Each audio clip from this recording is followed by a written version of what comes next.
Hello students, कैसे हो आप सभी। आई होप सभी अच्छे होंगे। आज हम करने जा रहे हैं expansion formula for vector triple product. देखिए ये एमडीओ में पूछा गया है, इसलिए मैं आपको करवा देती हूँ। कई बार ये क्वेश्चन जो है वो आपका पूछ लिया जाता है, ये थ्योरम है। तो expansion formula for vector triple product कैसे होता है एक्सपेंशन। सबसे पहले वेक्टर ट्रिपल प्रोडक्ट मैं आपको बता चुकी है, ए क्रॉस बी डॉट सी लेते हैं और उसको हम वेक्टर ट्रिपल प्रोडक्ट बोलते हैं। ठीक है, तो यहाँ पर दिया हुआ आपको 3 वेक्टर दिए हुए हैं। The cross product of A and B cross C और cross product A cross B and C is called vector product of a 3 vector. देखो अब तक हमने पढ़ा वेक्टर ट्रिपल प्रोडक्ट, लेकिन अब हम पढ़ेंगे vector product of 3 vector. Vector product of 3 vector, उसको हम कैसे लिखते हैं। वेक्टर प्रोडक्ट ऑफ 3 वेक्टर और स्केलर ट्रिपल प्रोडक्ट में क्या डिफरेंस है। ठीक है, देखिए हम क्या पढ़ते थे, हम जनरली हमने अभी तक ये पढ़ा था कि scalar triple product, scalar triple product, scalar triple product. ठीक है, उसमें क्या होता था ए क्रॉस बी और डॉट उसमें लगाते थे हम सी। लेकिन अब हम पढ़ रहे हैं vector triple product, vector triple product. देखिए vector triple product, vector triple product में क्या होता है कि ए क्रॉस क्रॉस ही लगेगा, ए क्रॉस बी और क्रॉस सी होता है। सेम यहाँ पर ए क्रॉस बी क्रॉस सी होगा। ठीक है, ये होता है वेक्टर ट्रिपल प्रोडक्ट। देखिए स्केलर ट्रिपल प्रोडक्ट में तो हमने डॉट ली है, लेकिन वेक्टर ट्रिपल प्रोडक्ट में हम क्या लेंगे, सब में क्रॉस लेंगे। क्रॉस प्रोडक्ट हमारी यूज होती है। एक बात और बता दूं कि A dot B cross C जो था आपका, वो बराबर होता था A dot B, A cross B और डॉट सी के। लेकिन यहाँ पर बराबर नहीं होगा, ये वाला इसके कभी भी बराबर नहीं होता। ए क्रॉस बी क्रॉस सी और ए क्रॉस इंटू बी क्रॉस सी एक दूसरे के कभी भी इक्वल नहीं होते हैं। ठीक है, सारे केस में जरूरी भी नहीं है, किसी में इक्वल भी हो जाता है। ठीक है, तो ये सारे जो है वेक्टर ट्रिपल प्रोडक्ट कहलाएंगे। ठीक है, वेक्टर ट्रिपल प्रोडक्ट में क्या होता है, अब यहाँ पर देखिए, यहाँ इसके अंदर अगर मैं आऊं तो इसमें बी और सी जो है, बी और सी, बी एंड सी, इसके अंदर ए जो है ना वो क्या है, बी सी के परपेंडिकुलर है। बी और सी तो मेरे क्या करे, एक लाइन में एक प्लेन पर लाई कर रहे हैं, लेकिन C is a perpendicular to B और सी के। इसके अंदर क्या है, ए बी के परपेंडिकुलर क्या है, सी है। C is a perpendicular to A B, C is perpendicular to A B, या फिर ये कह लो A B is a perpendicular to C. बात क्लियर है, ये सी परपेंडिकुलर है, यहाँ ए परपेंडिकुलर है बी सी के। ठीक है, तो देखिए आगे अब जब हम क्वेश्चन करते हैं, क्वेश्चन में जो दिया हुआ है वो देखिए कि टू प्रूफ एक्सपेंशन, कई बार आपसे ये पूछ लेगा expansion formula of the vector triple product. तो आपको एक्सपेंशन कैसे करनी है ए क्रॉस बी क्रॉस सी की, ए क्रॉस बी क्रॉस सी की। जैसे ही आपसे पूछा वेक्टर ट्रिपल प्रोडक्ट तो आपको याद आ गया, ए क्रॉस लगानी है, बी क्रॉस लगानी है, ए क्रॉस बी फिर ब्रैकेट फिर क्रॉस सी लिखना है। इसको कैसे एक्सपेंड करेंगे, ये कैसे आया जनरली बताओ, कैसे बनता है ये फॉर्मूला मेरा। तो देखिए हम कैसे करेंगे। अब मुझे क्या गिवन है यहाँ पर, यहाँ है ए वेक्टर, जो मतलब है मेरा क्या हो सकता है, वो A1 होगा, A1 I प्लस में A2 J प्लस में A3 K। ठीक है, B जो है वो मेरा बराबर होगा B1 I प्लस में B2 J प्लस में B3 K। C जो है वो मेरा बराबर होगा C1 I प्लस में C2 J प्लस में C3 K के। ठीक है, अब यहाँ B क्रॉस C है तो मैं B क्रॉस C लूँ, B cross C। B cross C को सोल्व कैसे करते हैं हम, पहले आई फिर जे फिर के। ठीक है, यहाँ हो जाएगा B1 B2 B3, यहाँ C1 C2 और ये C3। ठीक है, अब मैं इसकी मल्टीप्लाई करूँ आई की, तो ये कितना हो जाएगा आई। तो इसको कैसे करेंगे, आई जो है वो मैंने क्या ले लिया, यहाँ से आई ले लिया। डिटरमिनेंट जब इसका निकालूंगी तो ये हो गया B2 C3 माइनस में ये हो जाएगा C2 B3। सेम इसी तरीके से J का लूंगी तो J में क्या होगा, J में हो जाएगा मेरे पास यहाँ पर B1 C3 माइनस में B3 C1। प्लस में के में क्या हो जाएगा मेरे पास B1 C2 माइनस में B2 C1 हो जाएगा। ठीक है, अब देखिए मैं माइनस अगर कॉमन ले लूँ तो यहाँ प्लस हो जाएगा, यहाँ प्लस का माइनस हो जाएगा। अब यहाँ A cross B cross C, मतलब B क्रॉस C तो मैंने बना लिया, इसकी मल्टीप्लाई किससे करनी है, A से। तो कैसे करेंगे, सेम I फिर J फिर K लेंगे। ठीक है, यहाँ पर A है तो A1 A2 और A3 लेंगे, और यहाँ पर B क्रॉस C का क्या ले लेंगे, ये, तो ये हो जाएगा B2 C3 माइनस में B3 C2, यहाँ B3 C1 माइनस में B1 C3, यहाँ हो जाएगा B1 C2 माइनस में B2 C1। ठीक है, ये ले लिया मैंने, क्लियर है। अब क्या करेंगे, I अगर मैं ले लूँ I, तो यहाँ से तो ये इससे मल्टीप्लाई हो जाएगा, ये वाली चीज़ जो है इससे मल्टीप्लाई, तो मैं मल्टीप्लाई करती जा रही हूँ। A2 B1 C2 बन गया, माइनस में A2 B2 C1 बन गया। ठीक है, फिर माइनस में फिर A3 B3 और C1 बन गया, फिर प्लस में A3 और ये B1 और ये C3 और यहाँ I आ गया। ठीक है, फिर क्या करेंगे, माइनस का J लेंगे, माइनस का J लेंगे तो इसकी मल्टीप्लाई इससे होगी, तो ये हो जाएगा A1 B1 C2 माइनस में A1 B2 C1, फिर माइनस की इससे कराएंगे, हमने क्या की इससे करा दी, अब इसकी इससे कराएंगे, तो माइनस में A3 B2 C3 और प्लस में B3 C2 और ये हो गया A3।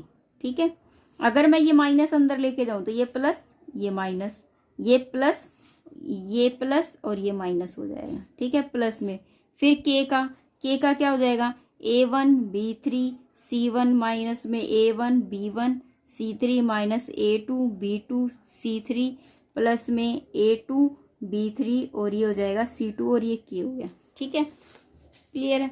अब देखो, अब इतना होने के बाद अब हमें क्या करना है कि ये बताना है कि क्या ये A डॉट C और B के बराबर आ सकता है माइनस में। लेफ्ट हैंड साइड तो मेरी ये आ गई, अब मैं राइट हैंड साइड लेके चलती हूँ, अगर left hand side right hand side के बराबर आ जाएगी तो मेरा ये प्रूफ हो जाएगा।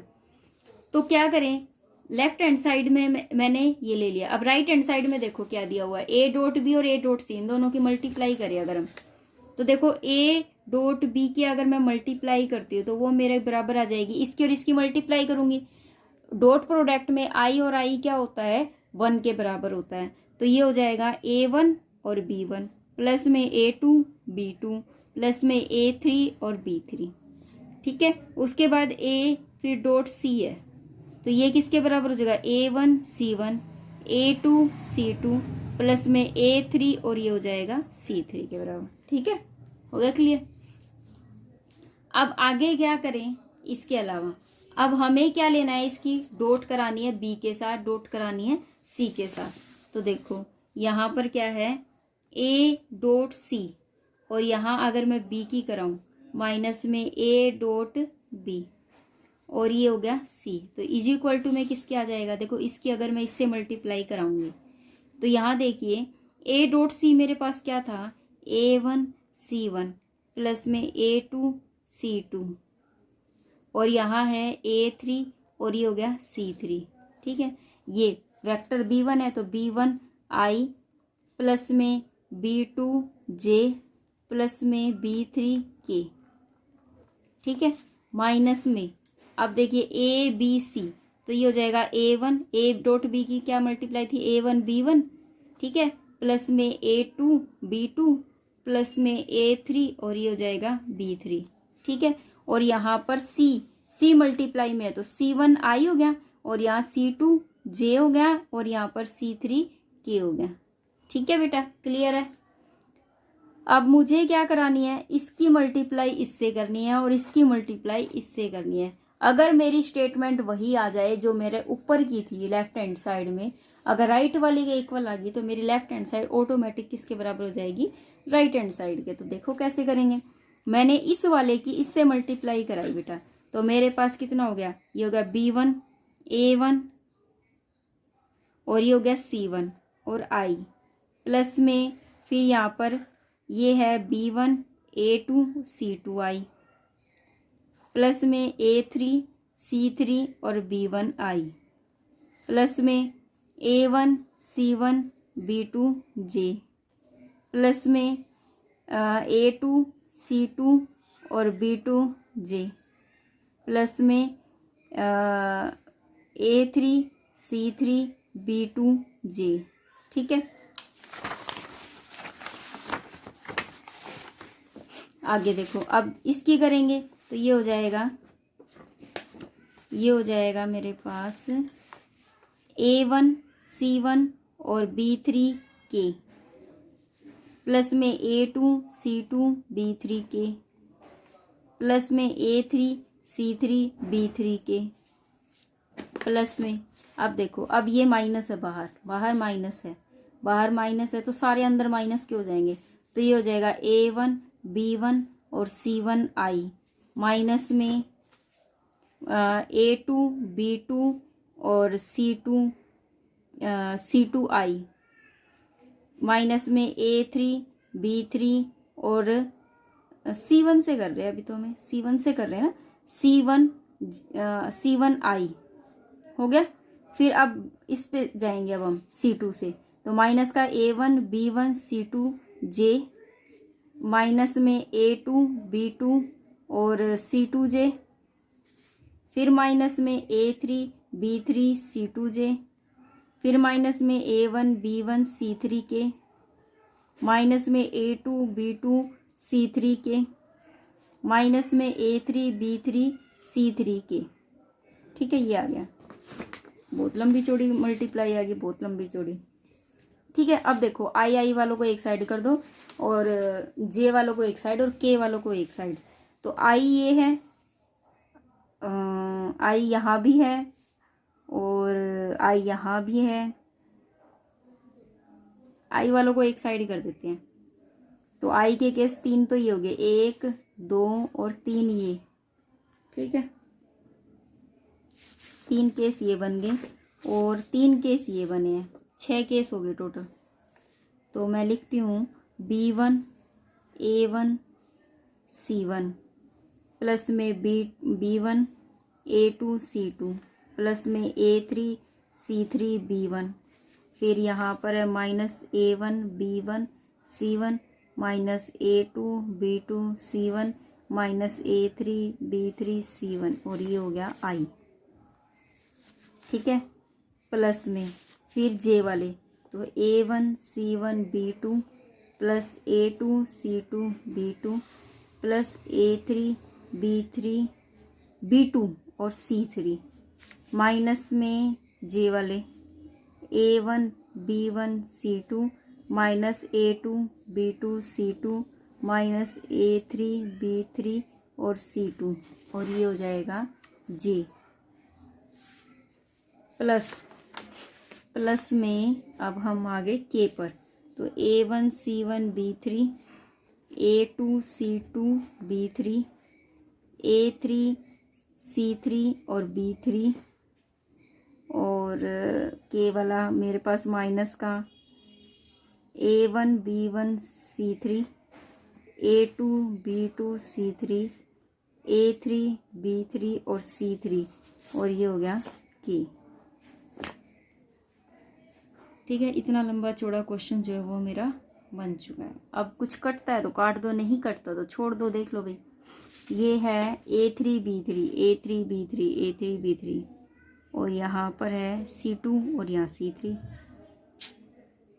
कटना तो यही चाहिए था, क्योंकि A1 B1 ये तो कटेगा नहीं, यहाँ कोई गड़बड़ तो नहीं हो गई है मेरे से। A3 है C3 है,